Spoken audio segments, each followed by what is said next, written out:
പിന്നെ ഇപ്പൊ ഏറ്റവും അധികം കത്തുന്ന വിഷയം ശബരിമലയാണ്. ഇവിടെ ഒരുപാട് സംശയങ്ങൾക്ക് എന്തുകൊണ്ടാണ് സർക്കാർ മറുപടി പറയാത്തത്? 2018-19 കാലത്ത് വിജയമല്യ കൊടുത്ത സ്വർണം ഉപയോഗിച്ച് ശ്രീകോവിലും ദ്വാരപാല ശില്പങ്ങളൊക്കെ പൊതിഞ്ഞു എന്നാണ് പറഞ്ഞത്. നമ്മൾ കണ്ടതും പൊതിഞ്ഞ രൂപത്തിലാണ്. ഞാനൊക്കെ 45 വർഷമായിട്ട് മലയോട്ടുന്നതാണ്.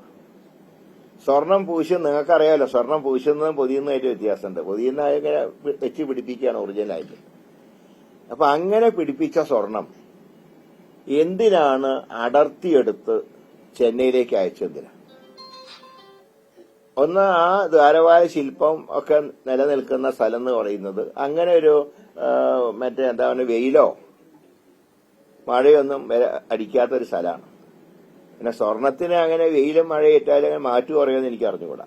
ഏതായാലും ഇവിടെ അതിലേറെ പ്രധാനപ്പെട്ട ഒരു വിഷയം, ഈ പാളികൾ അടർത്തിയെടുത്ത് ചെന്നൈക്ക് അയച്ചപ്പോ അത് ചെമ്പ് പാളിയായിട്ട് മാറി. പിന്നെ അത് സ്വർണം പൂശി കൊണ്ടുവന്നു എന്നും, പക്ഷെ പൂശിയ സ്വർണം വഴിനീളെ ഘോഷയാത്രയായിട്ട് ഓരോ സ്ഥലത്ത് ഇറക്കി പൂജിച്ചിട്ടാണ് കൊണ്ടുവന്നത്. അത് തന്നെ ശബരിമലയുടെ ആചാരം അനുസരിച്ച് തെറ്റാണ്. തിരുവാഭരണം മാത്രമേ, അല്ലെങ്കിൽ മണ്ഡലകാലത്ത് മഹാരാജാവിന്റെ തങ്ക അങ്കി മാത്രമേ ഘോഷയാത്രയായിട്ട് കൊണ്ടുപോകാൻ പാടുള്ളൂ. മറ്റൊരു ഘോഷയാത്രയും അനുവദനീയമല്ല.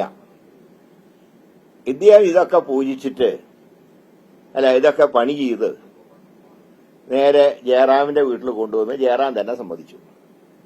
സത്യത്തിൽ ഇത് ഒരു വർക്ക് പുറത്ത് നടത്തി കഴിഞ്ഞാൽ ഇതിന്റെ ഒരു ചൈതന്യം വരണമെങ്കിൽ അവിടെ കൊണ്ടുവന്ന് ശുദ്ധി ചെയ്ത് പ്രതിഷ്ഠിച്ചിട്ട് ശുദ്ധി ചെയ്യണം. അപ്പോഴേ ഇതിന്റെ ഒരു എന്താ പറയേണ്ടത്, ഒരു ഭക്തിയുടെ ഒരു മാർഗമായിട്ട് അതിനെ കണക്കാക്കാൻ പറ്റും.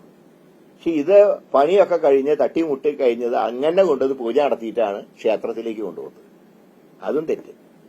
ഇവിടത്തെ ഒരു ചോദ്യം, മുമ്പ് ഈ വടക്കം പാട്ടുകളിലെ ചൊല്ലുപോലെ ഇരുമ്പാണിക്ക് പകരം മുള്ളാണി വയ്ക്കാൻ കൊല്ലന് പൊൻപണം നൽകിയതാര് എന്നൊരു ചോദ്യമുണ്ട്. അതുപോലെ സ്വർണപ്പാളികളെ ചെമ്പുപാളികളാക്കാൻ സ്പോൺസറുടെ കയ്യിൽ നിന്ന് കൈക്കൂലി വാങ്ങിയതാര്? സ്ഥലത്തെ ചോദ്യം മുഴുവതാണ്. ഇത് കാണുമ്പോൾ വർഷങ്ങൾക്ക് മുമ്പ് ഇറങ്ങിയ അദ്വൈതം എന്നുള്ള മോഹൻലാലിന്റെ സിനിമയാണ് ഓർമ്മ വരുന്നത്. ആ സിനിമയിലെ കഥാപാത്രമായിട്ടുള്ള മോഹൻലാലിനെ ഒരു ക്ഷേത്രത്തിന്റെ ചെയർമാനാക്കി വെക്കുന്നത് സോമനാണ്, പാർട്ടി സെക്രട്ടറി. അദ്ദേഹത്തിനോട് ആവശ്യപ്പെടുന്നത് ദേവന്റെ വിഗ്രഹത്തിലെ മാല അടിച്ചു മാറ്റാനാണ്. അവസാനം മാല അടിച്ചു മാറ്റി മേൽശാന്തിനെ പ്രതിയാക്കി മേൽശാന്തി ആത്മഹത്യ ചെയ്യുന്നതാണ് ആ കഥയുടെ ഇത് വർഷങ്ങൾക്ക് മുമ്പ് ഇറങ്ങിയ കഥയാണ്. ഇങ്ങനെ ഭാവിയിൽ ശബരിമലയിൽ സംഭവിക്കുന്ന ആ സിനിമയുടെ പ്രൊഡ്യൂസറോ നിർമ്മാതാവോ തിരക്കഥാകൃത്തോ അറിഞ്ഞോ എന്ന് എനിക്കറിഞ്ഞുകൂടാ. ഇവിടെ ആദ്യത്തെ ചോദ്യത്തിന് ഉത്തരവില്ല. സ്വർണം പൊതിഞ്ഞതാണോ പൂശിയതാണോ? പൊതിഞ്ഞതാണെങ്കിൽ വിജയമല്യ കൊടുത്ത 30 കിലോ സ്വർണം അതിനെന്ത് സംഭവിച്ചു? ചെന്നൈയിലേക്ക് കൊണ്ടുപോയത് ചെമ്പുപാളിയാണോ സ്വർണപ്പാളിയാണോ? ഇതിന് പോലും ഉത്തരവില്ല. അപ്പോ സ്വർണം ചെമ്പായി ചെന്നൈയിലെത്തിയപ്പോ, ശബരിമലയിലെ സ്വർണം ചെന്നൈയിലെത്തിയപ്പോ എങ്ങനെ ചെമ്പായിട്ട് മാറി? അപ്പൊ ഇവിടെ ഞാൻ പത്മകുമാറിന്റെ സ്റ്റേറ്റ്മെന്റ് കണ്ടു. പത്മകുമാർ പറഞ്ഞ എന്താ?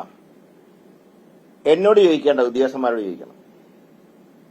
അങ്ങനെയാണെങ്കിൽ ഇവിടെ ദേവസ്വം ബോർഡ് പ്രസിഡന്റിന്റെ ആവശ്യം എന്താ? അപ്പൊ ഇത് വളരെ ഗൗരവത്തിലൊരു കാര്യം ലാഘവത്തോടുള്ള ഗവൺമെന്റ് കൈകാര്യം ചെയ്യാണ്.